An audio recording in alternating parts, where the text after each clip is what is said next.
y vamos a ir analizando eje por eje. Ayer había temas muy serios para poder analizar y la mayoría de los argentinos y las argentinas estábamos muy pendientes de lo que los candidatos y candidatas iban a decir respecto del plan económico para la República Argentina en los próximos 4 años. Se escuchó bastante poco en relación a las precisiones respecto de cuáles eran los planes de gobierno, pero a esto lo vamos a charlar con Gustavo Tarragona, que ya es un miembro más de Canal 9 Litoral, precisamente para hacer el análisis correspondiente. Bienvenido otra vez. Hola, ¿Cómo estás? Mediodía. Muy bien, muy bien. ¿Cómo observaste, cómo analizaste, por lo menos en una primera instancia, el debate en general? Bueno, nadie puede dejar de desconocer, ¿no es cierto?, que esta mecánica de debatir ayuda, contribuye efectivamente a la democracia, ¿no? Creo que en principio una lectura muy general nos orientaría por ese lado.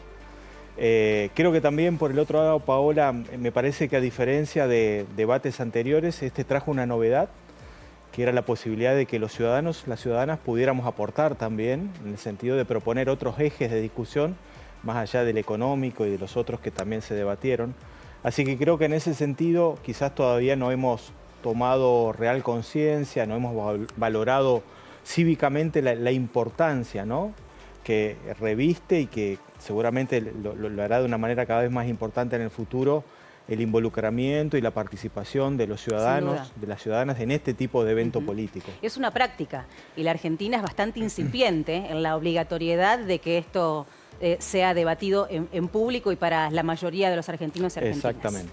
Uno de los ejes centrales fue la cuestión económica. No sé qué opinión te merece, pero digo, la oposición nacional tenía servido en bandeja prácticamente la chicana rápida respecto de la actualidad que todos conocimos durante el fin de semana, pero se utilizó poco. Y esto claramente tiene que ver con que, bueno, los candidatos se salieron bastante poquito del guión que tenían preparado para la discusión, por lo menos ayer. Sí, efectivamente, creo que en términos generales fue un debate muy, como vos lo decís, Paola, muy ceñido, digamos, a roles, muy ceñido a un libreto, muy ceñido a determinadas estructuras, lo cual en principio, digamos, no está mal. Creo que en todo caso muchos nos quedamos con sabor a más, ¿no?, con la necesidad de algo más. Pero bueno, tenemos ahora en pocos días una segunda instancia que creo yo, tengo esperanzas también, va a ser algo más descontracturado. Y como vos lo decías muy bien, creo que es una experiencia, un conjunto de experiencias de las cuales hay que ir aprendiendo, ¿no? Sin duda. La política es reflexión, es teoría, pero también es sobre todo práctica, ¿no? Y las cosas se mejoran practicándolas, evidentemente. Si te parece, Gustavo, vamos a compartir qué es lo que decían los candidatos y las candidatas en torno al eje de economía en la presentación y en cada uno de sus discursos. Argentina está en decadencia. Y por culpa de esta maldita casta política, si seguimos así, en 50 años vamos a ser la villa miseria más grande del mundo. Nosotros proponemos hacer una reforma del Estado, bajar drásticamente el gasto público, reducir impuestos, simplificar el sistema tributario, desregular a fondo la economía, hacer privatizaciones para sacarnos las nefastas empresas del Estado de encima, abrir la economía y cerrar el Banco Central. Tengo claro que la inflación es un enorme problema de la Argentina. También tengo claro que los errores de este gobierno lastimaron a la gente. Y por ellos, aunque no era parte hasta asumir como ministro de Economía, pido disculpas. Cárcel a evasores, cárcel a los que fugan, para que los que pagan impuestos no sean los tontos de la película. Además, vamos a poner en marcha un programa de desarrollo exportador que de alguna manera va a valorar mucho mejor el trabajo argentino. No solamente nuestra energía, nuestro campo, no solamente nuestros minerales y nuestra economía del conocimiento, sino también nuestras economías regionales y nuestras pymes van a tener reducción de impuestos por las nuevas exportaciones. La misma reducción de impuestos que van a tener aquellos que utilicen la moneda digital argentina como mecanismo de transacción económica. Todos pedimos a gritos terminar la angustia en la que estamos viviendo. Nadie en la Argentina aguanta más. Correr detrás de los precios, del dólar, de los sueldos que no alcanzan, del dinero que no te sirve, de los jubilados que están por abajo de la línea de pobreza. Conmigo esto se acaba. Es tener un banco central que custodie el valor de la moneda y que no financie puramente al gobierno. Y por eso hay que darle independencia y hay que elegir el presidente del Banco Central de la oposición. Y claro que hay que ir a un tipo de cambio libre y único. Pero hay que evitar la hiperinflación, porque si no vamos a tener una mega devaluación que va a hacer sufrir mucho más al pueblo argentino. Para fortalecer la moneda hay que nacionalizar el comercio exterior y terminar con la puerta giratoria de los dólares, porque dólares hay, lo que sobran son sus fugadores. La verdad es que mientras vos no llegás a fin de mes, no podés pagar el alquiler, la plata te alcanza cada vez menos. Hay algunos, como los bancos, los grandes empresarios, que ganaron como nunca. Nosotros, que somos la única fuerza política independiente del poder económico, tenemos un programa integral para que esta vez la crisis no la pague el pueblo trabajador. Bueno, se habló no solamente de Bregman, sino también Bullrich habló de un plan integral para la economía de la República Argentina, pero se brindaron pocas precisiones respecto de esto. Y hablando específicamente de Javier Milei, bueno, no explicó absolutamente nada respecto de cómo iba a llevar adelante este plan de dolarización en el país. Sí, creo que en este sentido, Paola, hay un déficit, digamos, ¿no?, de la clase política argentina en general, que es muy proclive en muchos casos a proponer grandes proyectos, pero la ciudadanía argentina, entiendo, está reclamando también la materialización, cómo se van a llevar a la práctica, claro, ¿no es cierto?, estos proyectos. Creo que eso faltó en el debate de anoche, aunque hubo ideas evidentemente interesantes, ¿no?, contrapuestas, digamos, ¿no?, lo veíamos con los televidentes recién, pero creo que fundamentalmente falta, ¿no es cierto?, esto de cómo se va a llevar a cabo estos planes económicos. ¿Cómo vas, ¿no?, a hacer? Claro, ¿cómo lo vas a hacer? ¿Cómo lo vas a ¿Con qué herramientas? ¿Qué instrumentos tenés? ¿Qué presupuesto? ¿Con qué presupuesto? ¿No? Evidentemente la política son ideas, pero también hay que contar con los medios o construir en todo caso esos medios que van a permitir la práctica o la implementación, digamos, de estas ideas políticas, ¿no? Es verdad que también es muy difícil poder hacerlo y poder presentar un plan serio en 2 minutos nada más.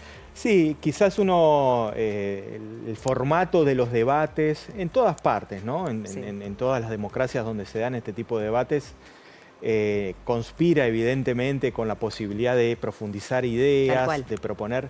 Pero bueno, yo creo que es una gimnasia, digamos, también políticamente hablando, que es importantísima y que está en nuestras manos también como ciudadanos, como ciudadanas, reclamar el cómo, ¿no?, con qué herramientas. Eso me parece fundamental. Y después te voy a preguntar en relación a cómo hacer que la ciudadanía también reclame un poco más allá del título y alguna que otra bajada, que realmente nos ocupemos de entender y de comprender cómo lo harían. Y a partir de allí tomar y formar una opinión y una decisión respecto de qué es lo que se va a hacer con el voto el próximo 22 de octubre. Totalmente.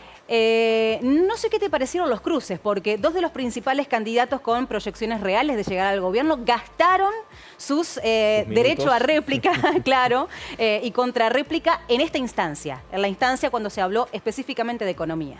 Sí, bueno, esta me parece que es una modalidad también interesante, ¿no?, donde cada candidato o candidata decidía si finalmente repreguntaba al otro, si profundizaba en cierta medida también en algunas ideas que habían quedado quizás menos plasmadas con anterioridad. Yo creo que la cultura política argentina tiene mucho de esto de las chicanas, digamos, ¿no? Y a mí no me parece mal, creo que forma parte del folclore argentino políticamente planteado, porque también las chicanas son una manera de expresión de la política, digamos, ¿no? No somos alemanes en ese sentido, que quizás serían algo más distantes, algo más fríos en este. Somos argentinos, somos latinos, entonces reivindiquemos creo que también esto. Pero volvemos un poquito, Pablo, a lo que decíamos antes, ¿no? El cómo, de qué manera, en qué tiempos, en qué plazos. Creo que es algo que ya la ciudadanía tenemos que empezar a reclamar también. Sí, de plazos directamente no se habló. Nadie dijo, bueno, este es mi proyecto de acá a 4 años, de acá a 2 gestiones, de acá esto puede tener continuidad, esto no. Eso prácticamente ni apareció. Totalmente. De hecho, cuando uno planifica un emprendimiento, una empresa, etcétera, hay lo que se llama un plan de negocios, ¿no? Claro. Y no estoy diciendo que la política sea un negocio en el sentido estricto del término, pero uno también se debe proponer plazos, se debe proponer metas que son del corto, del mediano y del largo alcance. Todo esto me parece que estuvo ausente en el debate de anoche. Vamos a seguir con el próximo eje, que también era importantísimo porque se ha hablado y muchísimo, se ha debatido también en diferentes mesas de trabajo respecto de la cuestión de educación. Si te parece, compartimos lo que dijeron los candidatos, luego analizamos. Estamos planteando un punto y medio del producto para ampliar la oferta universitaria. No como ellos que te la quieren cobrar, gratuita, libre y de calidad para que vos puedas elegir dónde estudiás. Y en paralelo, un fondo dentro de los 8 puntos del PBI para presentismo, porque queremos a los pibes en las aulas y a los maestros también. Lo va a cobrar solamente el maestro que esté en el aula. Por último, quiero dejarte un mensaje a vos que sos mamá. Los que promueven la venta libre de armas mandan a tu hijo a la escuela con una mochila, con un revólver. Yo quiero que vaya con una notebook. Si Sarmiento viera lo que está pasando en la escuela pública, les pone un 0 y los manda a marzo. Así que, Massa, lo que estás diciendo no tiene nada que ver con lo que pasa en el país.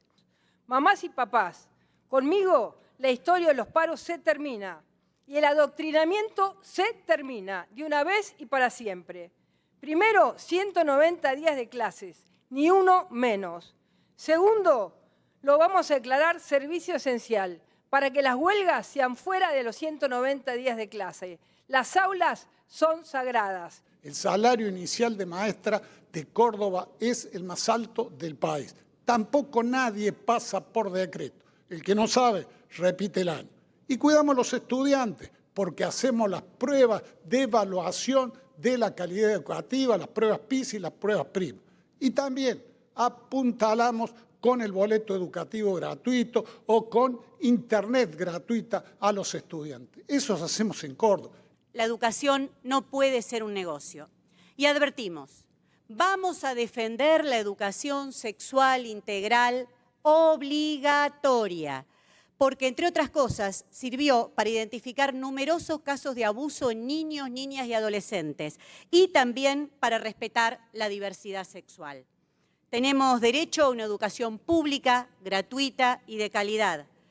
Y quiero agregar algo más, que los funcionarios políticos cobren como un docente. Estamos planteando modificar la forma en la cual se da la asistencia en Argentina. Se acabó esto de la asistencia esclavizante, de darles el pescado. Nosotros les vamos a enseñar a pescar, les vamos a enseñar a crear la caña de pescar y, si es posible, que aprendan a tener una empresa de pesca, porque vamos por una solución donde los individuos sean plenamente libres y no esclavos del Estado y de los políticos.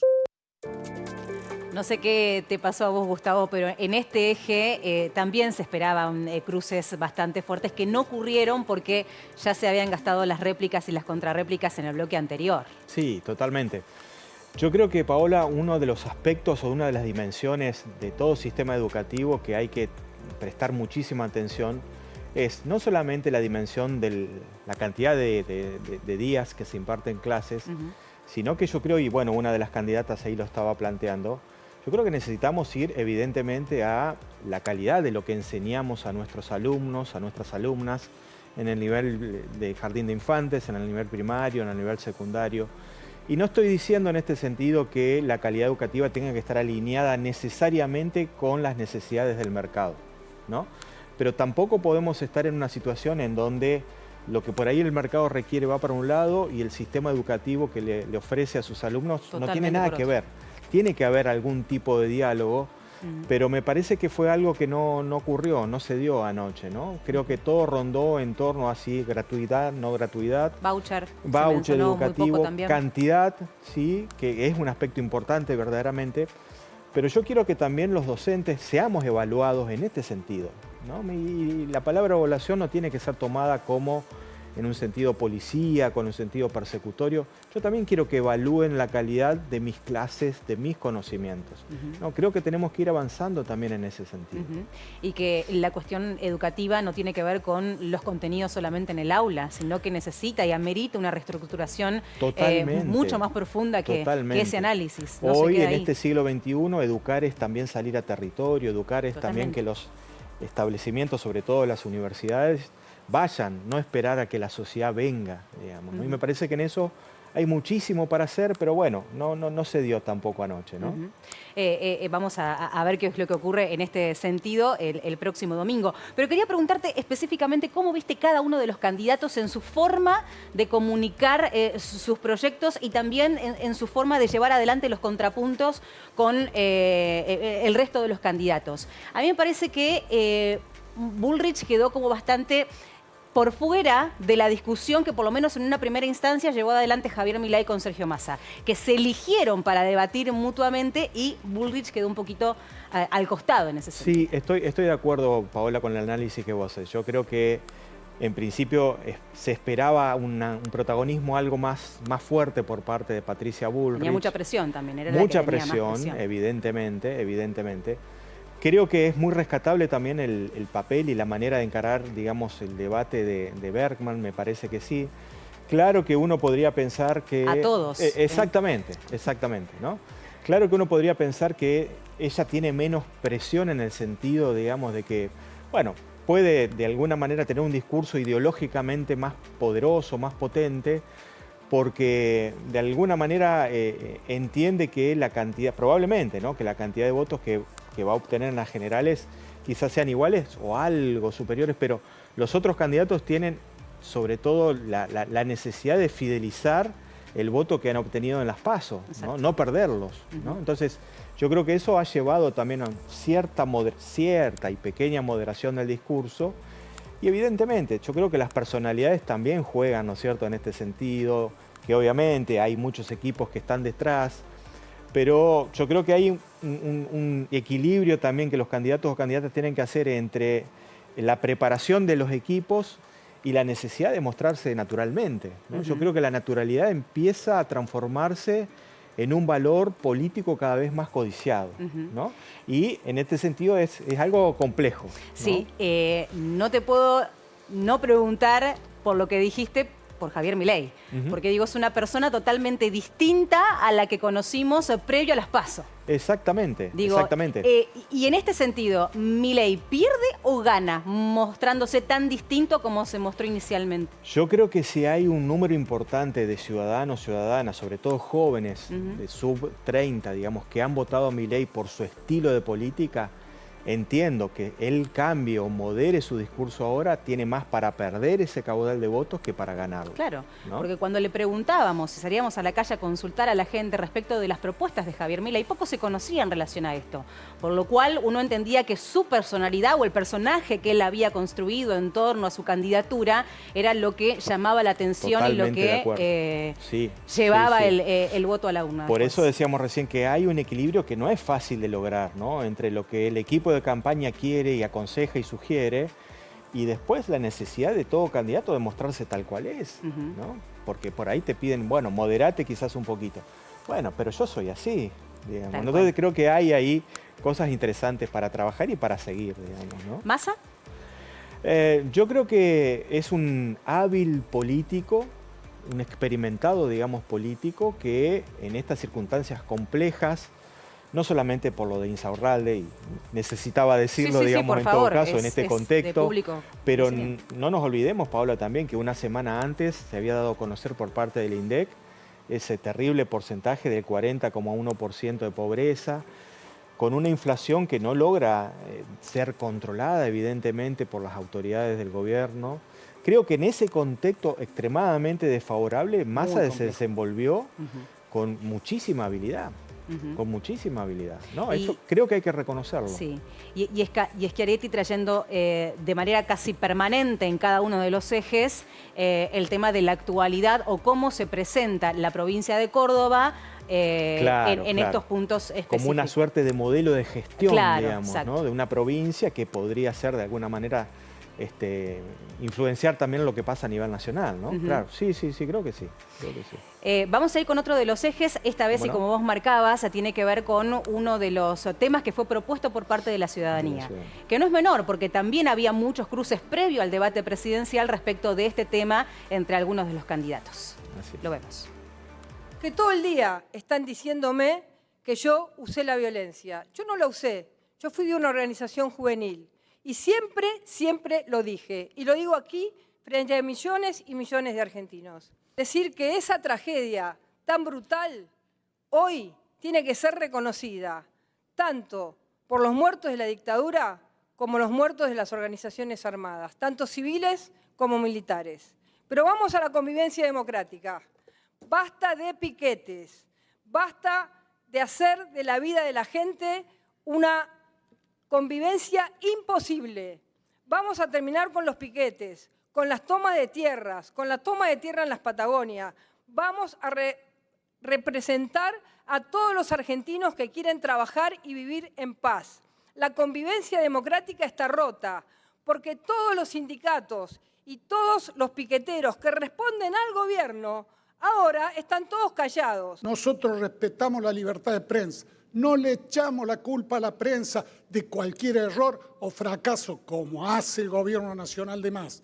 Y en vez de espiar a la gente como espió el gobierno de Macri, nosotros no espiamos a nadie ni perseguimos a nadie. Por el contrario, fomentamos la pluralidad de ideas para que crezca la sociedad. Eso es lo que queremos hacer en nuestra Argentina para que haya seguridad jurídica y seamos un país normal. Soy abogada en causas de lesa humanidad, contra Astiz, el Tigre Acosta. Actué en el juicio contra Echecolás, en el que desapareció por segunda vez nuestro compañero, Jorge Julio López. Por eso me indigna, y no voy a naturalizar, que vuelvan las ideas negacionistas, y mucho menos que hablen de libertad aquellas personas que justifican los secuestros y los campos de concentración de la dictadura.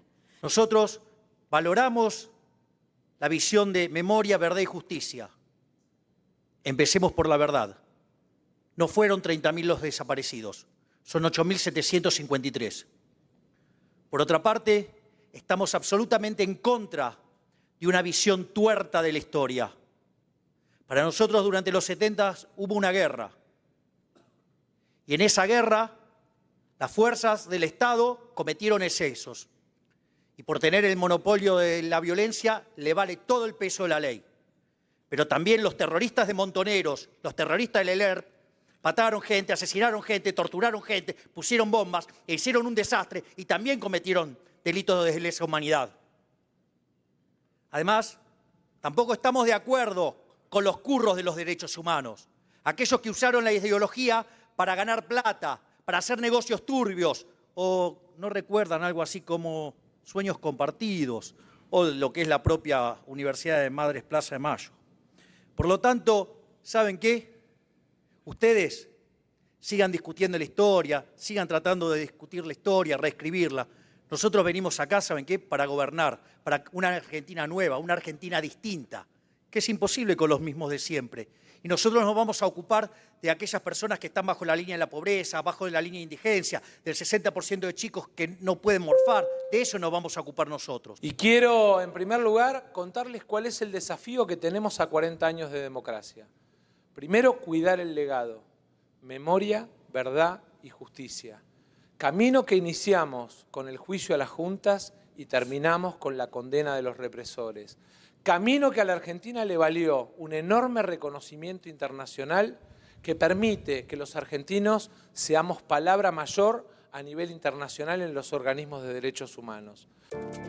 Bueno, qué nivel de nerviosismo, de ansiedad, todo junto que tienen que haber tenido cada uno de los candidatos, porque realmente es un momento crucial para ellos. Si bien podemos debatir qué es lo que pasa y qué es lo que deja de suceder con los debates presidenciales, que hay muchísimos que dicen que solamente reafirma las posturas que uno tiene cuando ya es una postura tomada y adoptada, digo, esto no deja de ser... no deja de ser un momento estresante, importantísimo, ¿no? Claro, y estresante sin lugar a dudas. Por supuesto, claro. Pero bueno, hay que aprender a gestionarlos, digamos, también, ¿no? Y si uno quiere aspirar a la máxima magistratura del Estado Nacional, tiene que haber muchos debates, muchos más. Sin lugar a dudas. ¿No? En este sentido, claro. ¿Quién ganó, a tu criterio? Yo no sé si hay un ganador claro. O en todo caso, reivindiquemos, digamos, que estos debates son posibles en un régimen político democrático, ¿no? Me parece que si hay un ganador, y sin escapar a la pregunta, Paola, que haces, creo que es la democracia en términos generales, ¿no? Y vos decías bien recién, me parece que este tipo de debates tienden a reafirmar las consideraciones y las opiniones de gente que ya tiene una postura tomada. Y no estoy tan seguro que sean tampoco tan decisivos al momento de determinar o de influir de una manera muy, muy fuerte en aquellos que son, digamos, más independientes, ¿no? Creo que un debate puede aportar determinados elementos, pero no determinan finalmente la manera en que el ciudadano o la ciudadana termina votando, ¿no? Me parece que, no sé si hay, yo no percibí que hubiera, digamos, un claro ganador o que uno de los candidatos o candidatos sacara una ventaja totalmente decisiva, ¿no? En este sentido. Así que, bueno, esa es un poquito mi lectura en principio. Nosotros tenemos en la provincia de Entre Ríos, bueno, una elección el 22 de octubre que va a nuclear el escenario nacional con el provincial. En este sentido, ¿qué impacto crees que estos debates presidenciales van a tener en las urnas en nuestra provincia? ¿Qué lectura haces al respecto?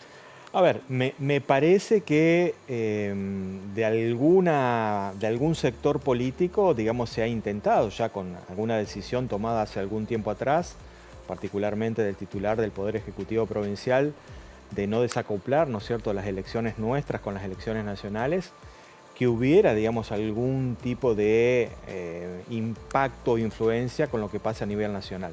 Creo que también en el espacio de La Libertad Avanza me parece que hay una apuesta, digamos, muy, muy fuerte de tracción, evidentemente, de la figura de Javier Milei a nivel de la provincia. Ocurrió en las PASO. Claro, ocurrió en las PASO, sobre todo teniendo en cuenta que el candidato, ¿no es cierto?, a gobernador por La Libertad Avanza es una persona que viene más del sector empresarial, pero que quizás más a nivel social, político, en el sentido amplio del término, no es tan conocido, digamos, ¿no?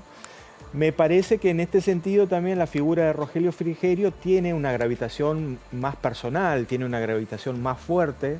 En este sentido, creo que va a ser menor el impacto, ¿no es cierto?, en las elecciones provinciales de lo que suceda a nivel nacional en el espacio de Rogelio Frigerio, entre otras cosas porque fundamentalmente, digamos, él ya ha sido una figura que ha ocupado un cargo a nivel nacional como ministro del Interior del gobierno del expresidente Macri.